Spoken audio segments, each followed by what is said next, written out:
راضيه اللي سخط عليها الله، لانه السميه ما كيدلوش عليها فعيلها. قتلات راجلها ودفناتو في الكراج في دارها. السميه مختلفه وافعالها مختلفه. كان السابق ديالها كان خايب، يعني كان السيره الذاتيه ديالها كانت خايبه قبل ما تزوج وقبل ما تلاقى بعزوز.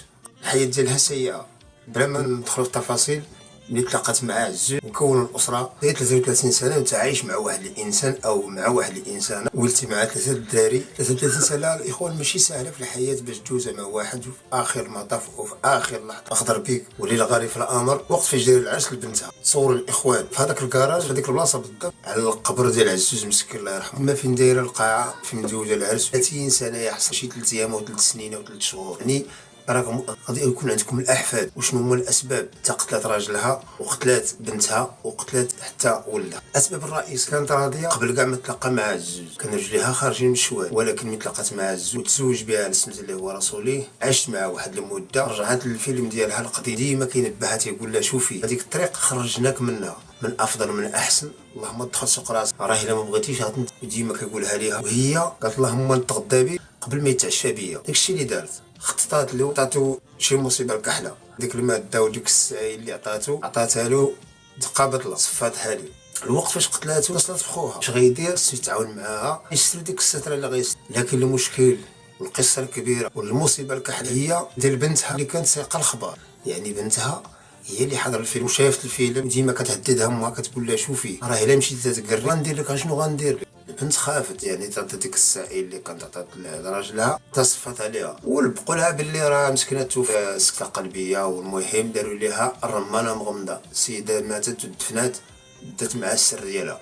كاين اللي تيقول عاوتاني باللي قضيه ديال الولد الاول هو اللي كان ساق الخبر، الاب اشنو وقع ليه هو اللي كان شاف كل شيء بعينيه. في ذيك الوقيته قال لامو كتبي لي الدار وكتبي لي الطوموبيل، لا ما بغيتيش راه غنقربك. شداتو حتى هو فاتها معاه، يعني قتلاتو ودفناتو مع باه. بقي كيبحثوا والله اعلم. كاين بعض الناس اللي تيقولوا الاخبار جاتهم من الجزائر، يعني هاد راضيه عندها واحد خوها كاين في الجزائر. اما الدري كاين اللي تيقول راه مات دفن مع باه، كاين اللي تيقول دفن في دار خالو اللي في قنيطره، كاين اللي تيقول راه مشى للجزائر عند خالو اللي في ولكن الاخوه طريقه باش كتهضر، يعني دايره ثقه في نفسها، ثقه في نفسها كتهضر في المختفون وكيفاش كتهضر. شوف العقليه ديالها. طلب قالت لك الله الا كان داك راجلها كيشوف فيها يرجع، ملي توحشنا وبغيناك ومحتاجين ملي خرجتي وحنا مرا، الا كنتي كتشوف فيه ورجع للدار توحشنا. تصور عباد الله شكون اللي غادي يرجع. القصه عرفت القصه كامله كيفاش فين غادي تدخل وفين غادي تخرج، يعني محترف. قالت لك حقا ما حقا. جا واحد السيد دق علينا في الدار، واش كاين كريت؟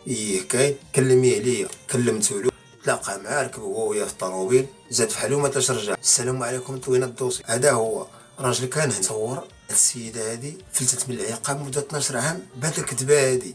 ولكن اخوان اللي راه الروح عزيزه عند الله. عرفتش الاخوت علاش كثرات بزاف في هذه الجرائم؟ واش هذا الحقد ولا كاع ما بين الرجل والمراه حتى لهذه الدرجه؟ وعلاش بالضبط كاين هذا الحقد ما بين الرجل والمراه؟ واخا خلق لهم الله بين على وجه الارض، ولكن حاسدين بعضياتهم، ما عارفينش باللي ربي اللي خلقهم وهو اللي غيديهم. ما غاديش تكون انت باش تخوي واحد على وجه الارض كيتعمل يوم البصر حتى كيدير واحد الجريمه ما عندهاش الحل، اللي غادي تكون العقاب في حياته كامله الى يغديهم القيامه. وملي كيموت الله كيشوف العذاب الشديد اللي ما شافوش في الدنيا. لانه كنشوف بحال هاد راضيه ساقط عليها مده 30 سنه اللي كان ساكنه معاه، مده 30 سنه عايشه في رزقه في استغراضه، وكان مهلي فيها مده 33 سنه، والد مع 3 الاولاد، الدري وجوج البنيات، وفي الاخر غدرات بيه. كيفاش غادي دير ثقه في مراتك وانت عايش معاها؟ كيفاش غدير ثقه في مراتك وهي مطيبه لك ماكلتك؟ كيفاش غادي تاكل ماكلتك؟ كيفاش غادي تاخذ لما تشرب من يدها؟ كيفاش غادي تعيش انت ومراتك وانت تايق فيها؟ ما فهمتش. كيدير المشكل باش يفك المشاكل. تقول لك واحد المثال، اللهم 100 تخميمه وتخميمه وضربها بالمقص. واش غنقول لكم الاخوان؟ الله يرد بينا. اخوان الكرام حبايبي الاصدقاء الاوفياء، كنشكركم. ما تنساوناش دعمونا باللايك وسبسكرايب وبارطاجي مع الاصدقاء ديالكم. اول مره كتفرج وراك على ذاك الجرس باش يوصلك كل جديد. شكرا لكم، السلام عليكم.